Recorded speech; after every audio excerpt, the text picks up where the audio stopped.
બેંકની નવી શાખાનું લોકાર્પણ કરાયું।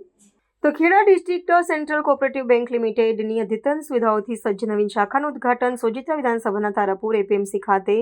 તારાપુર શાખાનું લોકાર્પણ આણંદ જિલ્લા સંગઠન પ્રમુખ સંજયભાઈ પટેલ, સોજિત્રા ધારાસભ્ય વિપુલભાઈ પટેલ તથા કેડીસીસી બેંકના ચેરમેન તેમજ તેજસભાઈ પટેલ, વાઇસ ચેરમેન તથા અમૂલ ડેરીના ડિરેક્ટર રાજેન્દ્રસિંહ પરમારની વિશેષ ઉપસ્થિતિમાં કરવામાં આવ્યું હતું। આ પ્રસંગે આણંદ જિલ્લા સહકારી સંઘના ચેરમેન રાજુભાઈ પટેલ તથા તારાપુર એપીએમસીના ચેરમેન અને તમામ ડિરેક્ટરો તથા